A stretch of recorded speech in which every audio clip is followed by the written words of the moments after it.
Pero syempre, bago po tayo dumako sa mga issue at mga balita, dating gawi tayo mga kanyusik. Narito po muna ang ating food for the soul and food for the spirit.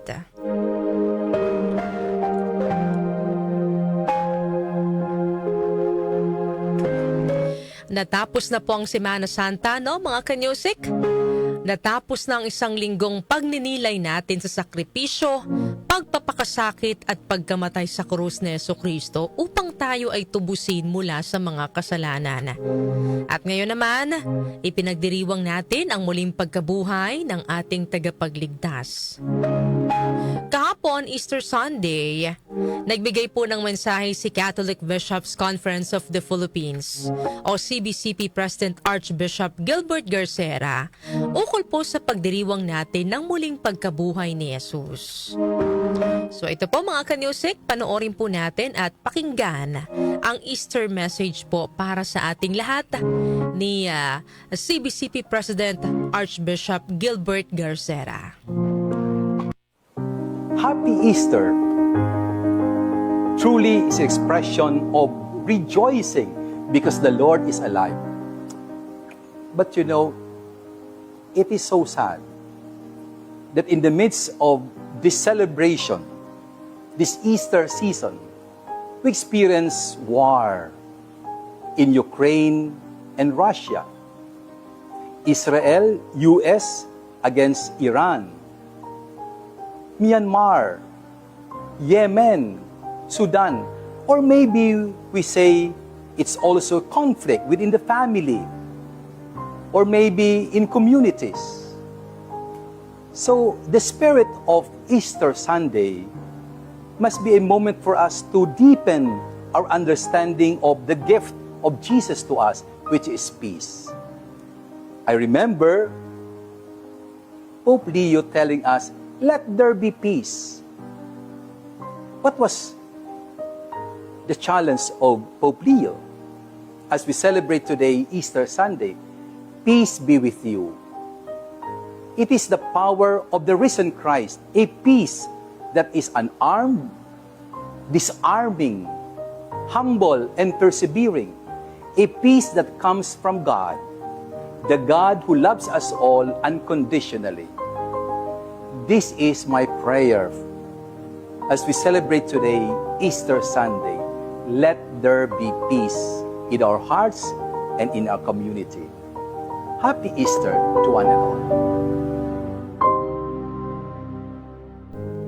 So yan po mga kanyusik, si CBCP President Archbishop Gilbert Garcera sa kanya pong Easter message para po sa ating lahat.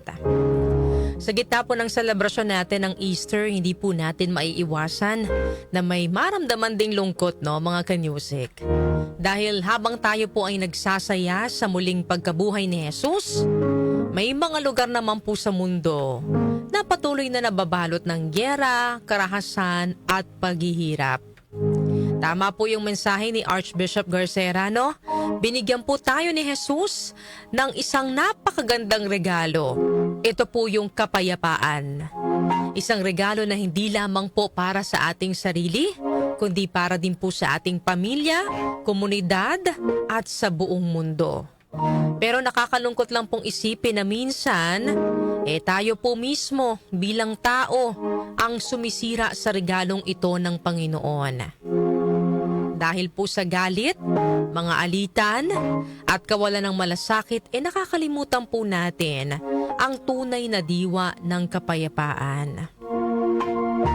Ngayong Easter mga kanyusik, pagkakataon po ito sa atin upang palalimin pa ang pag-unawa po natin sa regalo sa ating kapayapaan ni Jesus.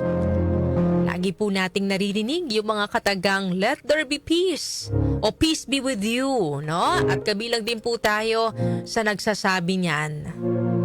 Pero kabilang ba talaga tayo sa nagpapalaganap ng kapayapaan o hanggang salita lamang?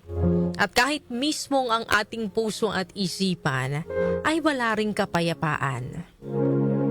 Marami pong tao ang naghahangad ng world peace, ng katahimikan at pagkakaisa sa buong mundo.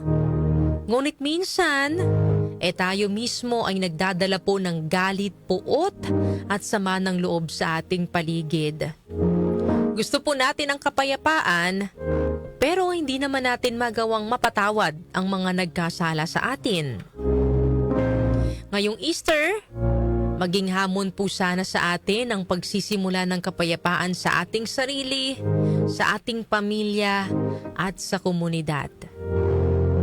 Maging halimbawa po sana tayo ng pagpapatawad, pagtanggap at malasakit. Sa ganitong paraan, mga kanyosek, ang kapayapaan po na ipinagkaloob ni Jesus ay mananatiling buhay at nararamdaman ng bawat isa sa atin sa lahat ng oras. Sabi nga po sa Hebrews chapter 12 verse 14, "Make every effort to live in peace with everyone and to be holy. Without holiness, no one will see the Lord." Yan po ang ating food for the soul and food for the spirit ngayong araw po ng Lunes.